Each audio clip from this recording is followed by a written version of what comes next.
Hey guys, in this video I'm talking about autism executive function issues and 3 tips that I think may help you coming up.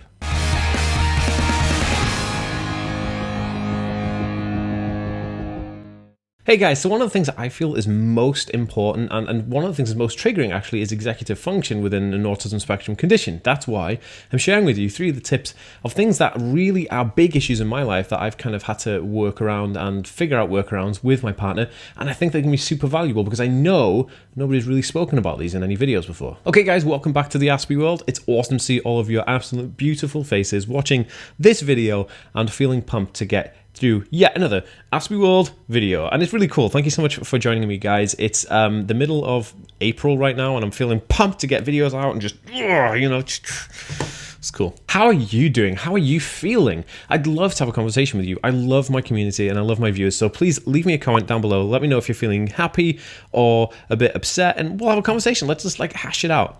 Do it right now. Cool, so executive function. It's actually a topic which I've never really spoken about on this channel, even though I have issues in many areas. And if you are new around here and it's the first time seeing a video from me, make sure to hit that subscribe button. And if you're watching over on Facebook, make sure to hit that like and follow button to see daily videos from me.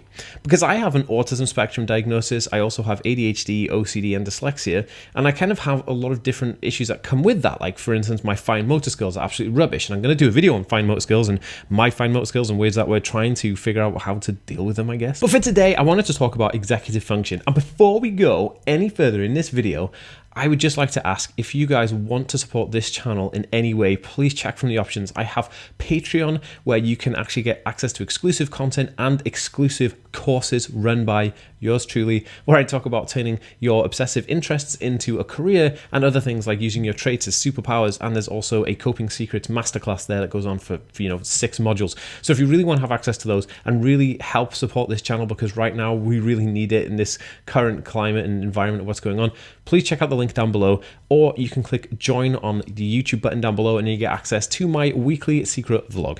So yes, thank you so much, guys. If you want to check that out, that'd be amazing. Okay, right. I'm gonna have a drink of my soda. So this is a disclaimer. I don't normally drink soda because I stay away from caffeine and sugar, and also soda, but this is no ordinary soda. This is actually an organic sparkling cola drink made with agave syrup, so it's not really sugar, it's like fructose from plants, and there's no caffeine in it. So I needed something to give me a bit of a boost because I'm feeling quite sick today.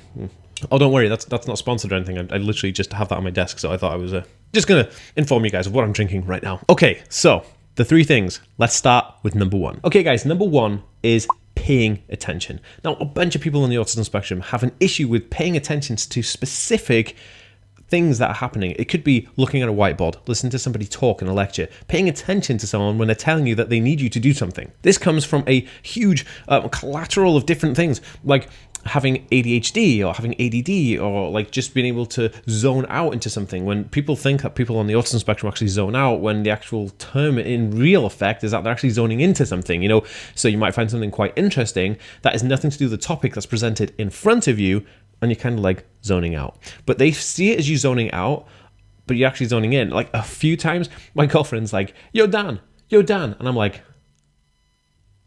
wow, I wonder how they use the bathroom in the International Space Station. And then she's like, what are you doing? And I'm like, oh, sorry, I was thinking about, the toilet necessities in the International Space Station. And then, so she'd been calling my name for like 5 minutes. That is one of the most common things that happens. And I guess it's quite frustrating for her, but at the same time, it's equally as funny. There are places where you'll need long term investment in attention. So you might be in university or college or school or something where you'll need like direct attention on what is happening. And this is very difficult. I know myself, it's difficult. Like, even in this video, I was talking about like the cola that I'm drinking and stuff, and it has nothing to do with the video, and I'm really sorry. It's just that I kind of go off things. My attention kind of jumps from things to things. And I know it's my ADHD, but it's also, the Asperger syndrome, kind of like, it's that whole like thing.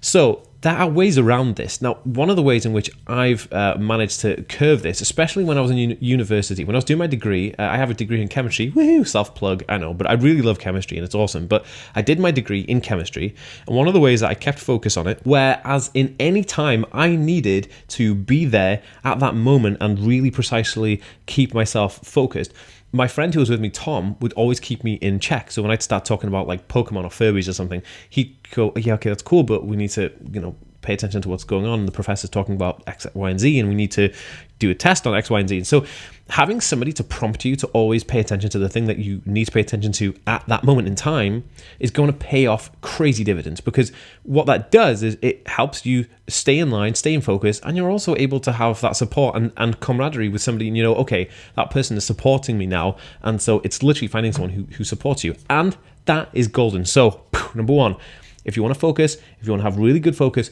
find somebody who's going to help you and support you, a friend, a teacher, a loved one, in-class support, whatever it is, in whichever niche you need, do it. Because another example is I was writing my book. So I've got one book out at the moment in 3 languages. It got a bestseller in the UK and the US, which is super cool, right? And I'm currently writing my second book. When I wrote my first book, I had a help with a ghostwriter because I'm dyslexic. So the ghostwriter would schedule daily meetings with me to keep me on track and keep me focused on the thing at hand. And that was very, very helpful.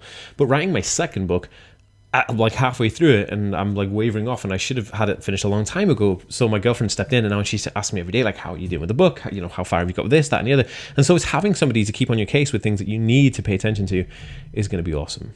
Okay, so number 2, autism executive function issues. Organization, staying organized. Oh my goodness. So organization and staying organized is something that people on the autism spectrum have a great deal of difficulty doing. Not everybody, but most of them. And this is down to executive function issues.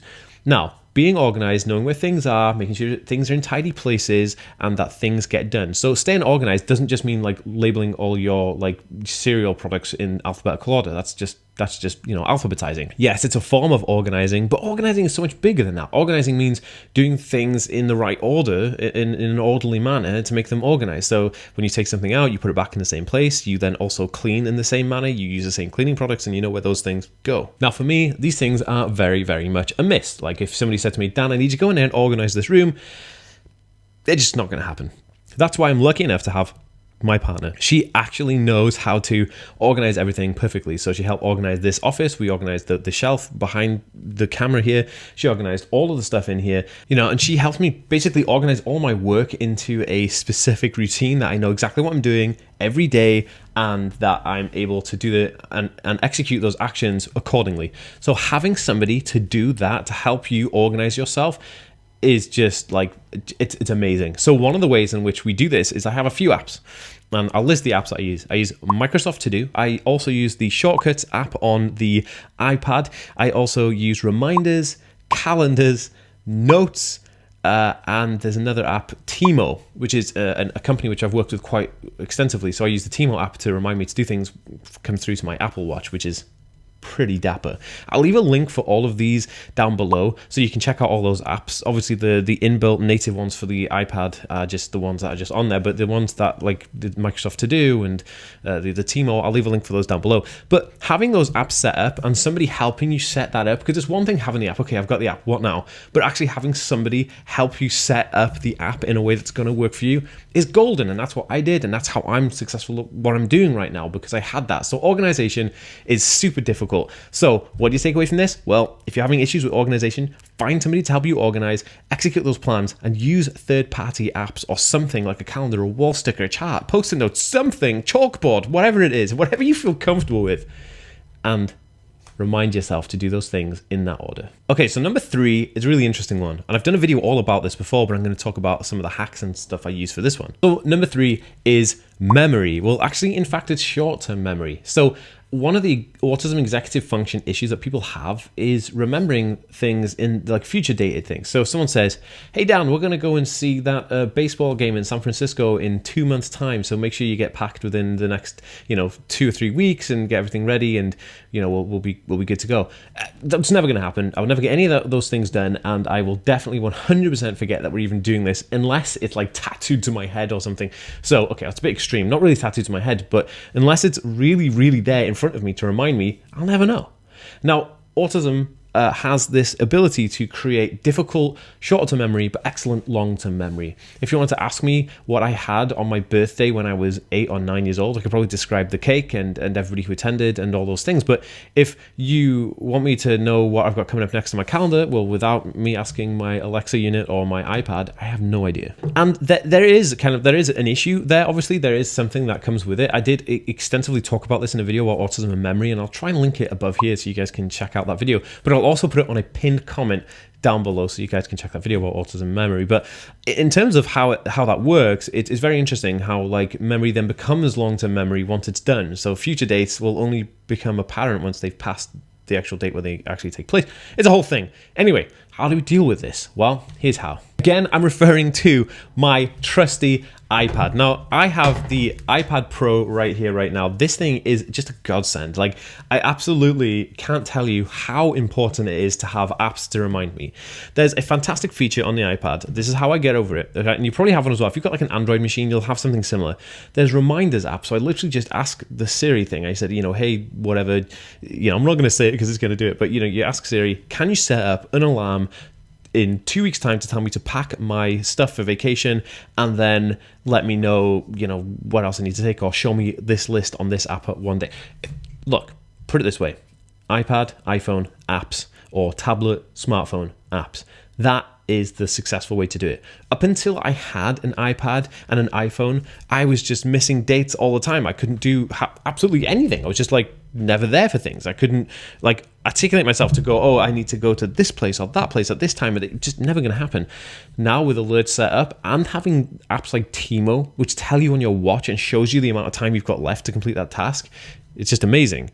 That is how I get over it. That way also, you're not relying on somebody else, you're only relying on your own apps and stuff. So as soon as somebody says to me, Dan, you need to do this on a specific date, or I get an email in, I instantly get Siri to create that event and alarm and alert for me, which is amazing. And I'm just like, amazing. If you think somebody could get value from this video, please share this video on your Facebook page by copying the link and putting it on your Facebook page in a post or story or whatever, and also do that on Twitter. Go and post it into a tweet or share it via the share button onto Twitter, because it would really help me reach other people and help other people, which is amazing. If you like this video, guys, please give it a thumbs up.